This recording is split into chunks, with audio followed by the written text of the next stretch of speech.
আমাদের শেখ মানিকগঞ্জের হুজুর কেবলা তিনি এবারের বিশ্ব ইজতেমায় তিনি ঘোষণা করেছেন, এবারের বিশ্ব ইজতেমায় তিনি ঘোষণা করেছেন এবং তিনি বলেছেন আমি সারা বাংলাদেশের 64টি জেলায় কমপক্ষে 50টা জেলার মধ্যে কিন্টার গার্ডেনকে বাদ দিয়ে আমি কোরআনের গার্ডেন তৈরি করবো ইনশাআল্লাহ তাআলা। আমার বিশ্বাস আমাদের শেখ ডক্টর মোহাম্মদ মঞ্জুর ইসলাম সিদ্দিকী সাহেবের মতো এইরকম ভাবে যদি কেউ উদ্যোগ নেয়, সারা বাংলাদেশে যত পীর মাশায়েখ আছে, সারা বাংলাদেশে যত আলেম আছে, সমস্ত আলেম সমস্ত পীর সাহেব যার যার স্থান থেকে যার যার রাজনৈতিক প্ল্যাটফর্ম থেকে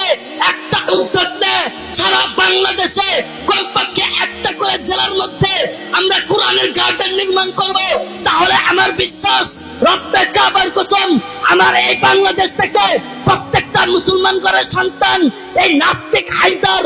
দাউদ হায়দার, তসলিমা নাসরিনের মতো তাদের মতবাদ দিয়ে বড় হতে পারবে না। ঠিক কিনা তোরা বলেন?